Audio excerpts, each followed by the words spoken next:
Continuing and finishing up day 79 with Deuteronomy 29. These are the words of the covenant that the Lord commanded Moses to make with the people of Israel in the land of Moab, besides the covenant that he had made with them at Horeb. And Moses summoned all Israel and said to them, You have seen all that the Lord did before your eyes in the land of Egypt, to Pharaoh and to all his servants, and to all his land. The great trials that your eyes saw, the signs, and those great wonders. But to this day the Lord has not given you a heart to understand, or eyes to see, or ears to hear. I have led you 40 years in the wilderness. Your clothes have not worn out on you, and your sandals have not worn off your feet. You have not eaten bread, and you have not drunk wine or strong drink, that you may know that I am the Lord your God. And when you came to this place, Sihon, king of Heshbon, and Og, the king of Bashan, came out against us to battle, but we defeated them. We took their land and gave it for an inheritance to the Reubenites, the Gadites, and the half-tribe of the Manassites. Therefore, keep the words of this covenant and do them, that you may prosper in all that you do.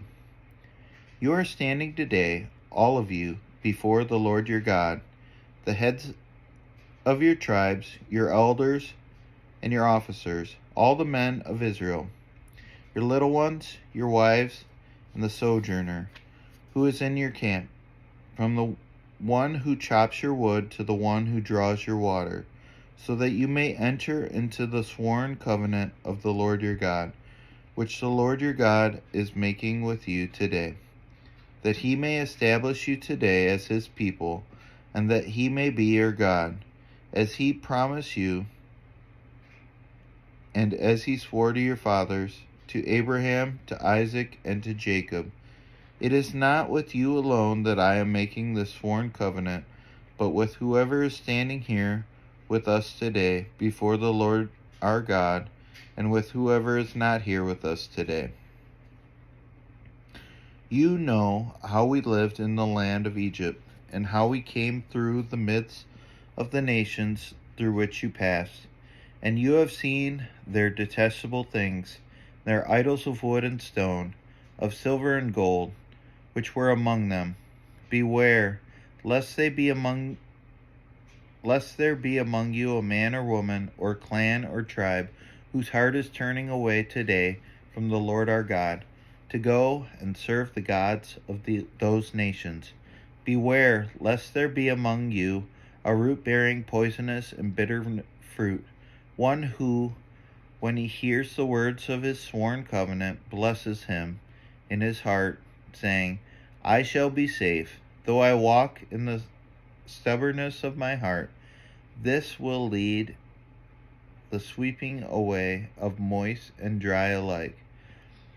The Lord will not be willing to forgive him, but rather the anger of the Lord and his jealousy will smoke against that man.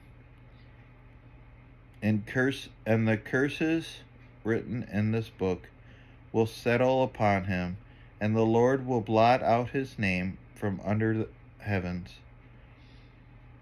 And the Lord will single him out from all the tribes of Israel for calamity, in accordance with all the curses of the covenant written in this book of the law. And the next generation, your children who rise up after you, and the foreigner who comes from a far land, will say, when they see the afflictions of the land and the sickness with which the Lord has made it sick, the whole land burned out with brimstone and salt, nothing sown and nothing growing, where no plant can sprout, an overthrow like that of Sodom and Gomorrah, Admah, the Zeboim, which the Lord overthrew in his anger and wrath. All the nations will say, Why has the Lord done thus to this land? What caused the heat of this great anger? When the people will say, It is because they abandoned the covenant of the Lord, the God of their fathers, which he made with them when he brought them out of the land of Egypt, and went and served other gods and worshipped them, gods whom they had not known and whom they had not allotted to them. Therefore the anger of the Lord was kindled against this land, bringing upon it all the curses written in this book. And the Lord uprooted them from their land in anger and fury and wrath, and cast them into another land, as they are this day.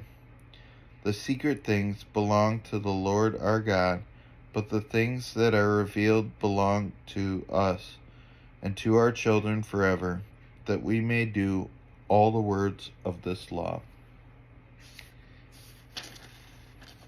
And this finishes up day 79. We'll see you tomorrow.